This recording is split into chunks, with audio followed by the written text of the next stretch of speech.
All right, let's jump right in, shall we? Today we're going to take a look at episode 7 of The Madness. DNA. DNA, you got it. Picking up where we left off with Muncie. Yeah. After that, well, the death of Keones, and of course, still trying to figure out what is going on with Roddy Krantz. Yeah. So big episode. This episode really, It is. I felt like it turned up the heat. Oh, yeah. From the get-go. For sure. Especially with that scene with Muncie and Elena. Oh, yeah. I mean, a kiss after he finds out Quinones is dead. Right. It's a little... Seemed very unexpected, given, especially with the divorce proceeding. Yeah. So you kind of wonder if this is like... I don't know. Is there something more going on there? Is it? Or is it just like a weird... Like a knee-jerk reaction? A reaction. Or what does it mean for them? Yeah, is it a power move?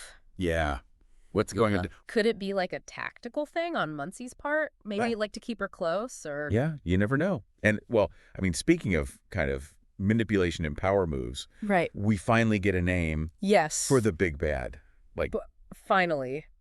Rodney Krantz. Rodney Krantz. It only took 7 episodes. Yeah. But, okay, so we got that. Fine. But, of course, just as Muncie gets that name and he's got a lead, his contact... Odo is gone. Is gone. Which leaves Muncie even more exposed. More vulnerable than ever. Yeah. And then we have Julia enter the scene. Okay, so talk about, the power move. A power move. She comes in. She's not messing around. She figures out where Muncie is. Right. Bugs his phone. No big deal. Just gonna bug your phone. And then she goes and confronts Elena. Right. Brings up Demetrius. Right. Tries to get in her head a little bit. Yeah, trying to shake her up. She's not messing around. But Elena holds her own. Yeah. I'll give her that. Right. She seems to hold her own, which is good. But, you can tell Julia is not somebody to mess with. She's playing this game, and she's playing it well. She's very strategic about it, too. And it seems like she's always, always a couple steps ahead. 2 steps ahead. It's like she's studied Muncie's playbook or something. Right. Like she knows how he's going to react. And how to counter it. Yeah. And so she orchestrates these car switches, safe houses. Yeah. All of that. Very strategic. Calculated, brilliant, a little scary. Yeah. It's kind of terrifying how... And then she's got that line about when she calls... Looking for another option. Another option. What does that mean? Yeah, what does that even mean? And clearly she's not afraid to escalate. Right. Whatever the threat is, she's ready to deal with it. So it really makes you think, what is her motivation? Is it just... It's unclear. Is it just loyalty to Krantz, or is there something else going on? Could be something else. And I mean, but you have to admire Elena, though. Right. I mean, remember that scene where Julia confronts her? Yeah. She doesn't break. She doesn't crumble under pressure. Right. With that threat hanging over her head. She knows the FBI is watching them. Yeah, exactly. But she's not just gonna, Yeah, she's not gonna roll over. Roll over. Yeah. Yeah, it's pretty impressive. Very impressive. And, it made me think, a lot of times in this kind of the genre story, the women are kind of damsels in distress, but Elena's not like that. No, she's not. She's not having it. She's facing it head on. Yeah, it's refreshing. It is refreshing. But, as all this is going on. Right. And while the walls are closing in on Muncie. They're at Isaiah's place. Right. Questioning Demetrius and Elena. Yeah. Oh, it's so tense. It's so tense, especially with Officer Davidson. Oh, Davidson. Bleeding down their necks. And you can see the way it's weighing on Demetrius, too. Yeah. Yeah, it's a lot. And it just makes you think about... You wonder... Too much of this. How much of Muncie's current predicament stems from his past? Especially with his dad. Right, yeah. It's hinted at that they have a strained relationship. Yeah, very much so. And you can't help but wonder if that plays a role in how this all unfolds. I think so, yeah. How much is Muncie's past shaping his present? Right, yeah. And, And how will that impact his future? Yeah. And the way he reacts when Callie even mentions... I know. When she talks about Demetrius' strength. He just, flinches. Right. You can just see the resentment. Years of it. Yeah, all those unresolved issues. We're bubbling up to the surface. Yeah. Almost like Muncie's trying to overcompensate for something. Right. Prove himself. Earn that approval, yeah. Yeah, earn his father's approval. I think so. Which might be what's pushing him to take these risks. Totally, confronting Julia. Oh, at the diner. Yeah, he's desperate. Yeah, he's desperate. To find a solution. He wants to end this. And he thinks exposing Krantz will do it. Yeah, expose the truth and bring everything down. But, But is he playing into Julia's hands? Is he walking right into a trap? Right. That's the question. Because, I mean, she really believes that Krantz is... She really believes it, doing the right thing. Saving the world, even. Saving the world. Yeah, that's where things get interesting. Because it's like... It's that moral ambiguity. Right. It makes you think, like, wait. Is there something more to this? Because we've seen Krantz be ruthless. Right, we have. But if she believes in him so much... It makes you question everything. It does. Like, is she blindly loyal, or... Or is there something we're not seeing? Yeah. Or maybe there is some truth to what she's saying. Right. Like, what if... What if Krantz is... Krantz's actions... Yeah. However twisted they are. They are twisted. What if they are? But what if there's a purpose? For some greater good. Yeah, it's a big question. And then it just ends with that, like... chilling exchange between... Muncie and Julia. Yeah. Just leaving you hanging. Yeah. Like, what's going to happen next? What's going to happen? You have to watch the next episode. You have to. You're hooked. Yeah, totally hooked. And that's how they get ya. That's how they get ya. That's good writing. It is good writing. It is. And it's good TV. Yeah, absolutely. Absolutely. Oh, man, that ending. I know, right? Just brutal. Yeah, talk about a cliffhanger. Like, did Muncie play it right? Or did he just gonna know walk right into, into a trap? A trap. It's like they set him up. Yeah, yeah. And you're just left wondering, like, totally. What's gonna happen next? But it really, I think, shows you who these characters really are. Yeah, it brings out the pressure. Yeah. True nature. Absolutely. Like Lucy. Oh, yeah. Remember where she started? At the beginning. Yeah, like devastated by her sister's death, Lost in grief. Totally lost. But now... Now she's like actively seeking answers. Working with the FBI. Yeah. Questioning them. Questioning their methods, pushing them to dig deeper. Yeah. And it's like she's shedding that old... Yeah, like she's becoming... someone new. Yeah, and almost... like stepping into a leadership role. Exactly. Yeah. It's like that classic hero's journey, right? Yeah. They face a loss. They have to confront this harsh reality. And come out stronger. They come out stronger, yeah. On the other side. Absolutely. And I think we see that with Muncie, too. Oh, totally. He goes from, like, being hunted... the framed journalist... to a central figure... right. ...in this investigation. He's like... he's not just reacting anymore. No, he's taking control. Taking charge. Absolutely. Trying to shape how this is going to play out. Exactly. Even if it was a mistake, That confrontation with Julia. At the diner. It was a bold move. It was. It showed. Like, he's not just trying to protect himself. He's trying to expose the truth. Yeah, expose the truth. Bring down Krantz. Take down the whole system. The whole system, yeah. Like, he's finally owning...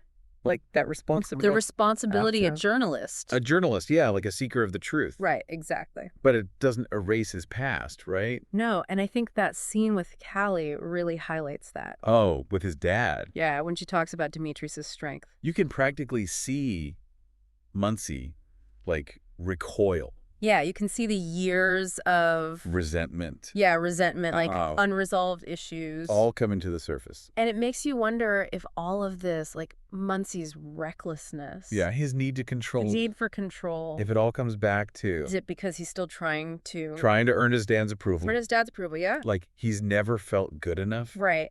And he's still trying to prove himself. Right, and it's that drive, that need to prove himself that could be what's, like... yeah, what's making him so reckless? Leading him down this dangerous path? Absolutely. He's not thinking clearly. And it could be blinding him, too, because... Hard to remember what Julia said. Julia believes that Krantz is... saving the world. Saving the world. Like, what if she's right? What if there is some truth to that? What if Muncie's actually...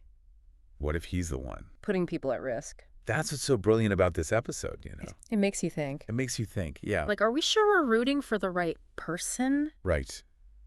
It challenges your assumptions. Like, what if the hero is actually... the villain? The villain. You never know. Yeah, it's like watching a tightrope walk. One wrong step. Yeah. And everything falls apart. The whole thing could come crashing down. It's so intense, and it keeps you guessing the whole time. Yeah, but it's not just the suspense, right? Yeah, it's more than that. It's about this. It's about the moral struggle. Yeah. The internal conflict. Between, like... faith and doubt. Right, good and bad. Like, what's the right thing to do? Yeah, are they doing the right thing? You don't think And so? I think that's what makes this show... so compelling. So compelling. Yeah, it's not just a crime thriller. It's more than that. It's Well, like okay. a reflection of... our own lives. Our own lives. The way we struggle with We're information. trying to figure out, like... what's real? What's right. What's worth fighting for? Yeah, because we're constantly bombarded with, like, so many different narratives. Different versions. Of the truth. The truth. Yeah. It's hard to know what to believe sometimes. And the madness does a great job of capturing that. It really does. That feeling of uncertainty. And I think that's why it resonates with people so much. Absolutely. It's relatable. It is. It's not just about the plot. It's about the characters. The characters. These flawed, relatable people who are just trying to figure it out. Navigate their own madness. Yeah, like we all are. In a way, yeah. Yeah. And it brings us back to that ending. That cliffhanger. Muncie made his move. Yeah. He confronted Julia. He put it all out there. He did. But is it going to be enough? That's the question. Is justice going to prevail?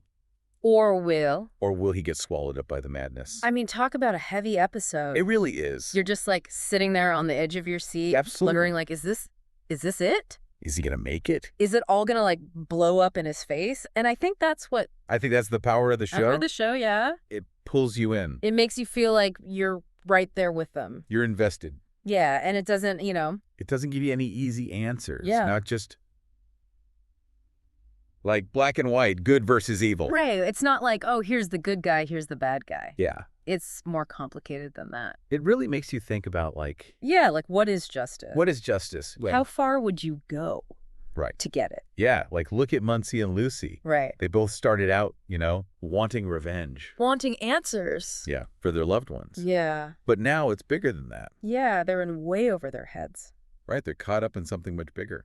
Yeah, and the choices they make could have huge consequences. Yeah, and it's not just about right, it's not just the past anymore. Righting the wrongs of the past. It's about the future. It's about like protecting people. Protecting other people, stopping this madness from, from spreading going any further, yeah.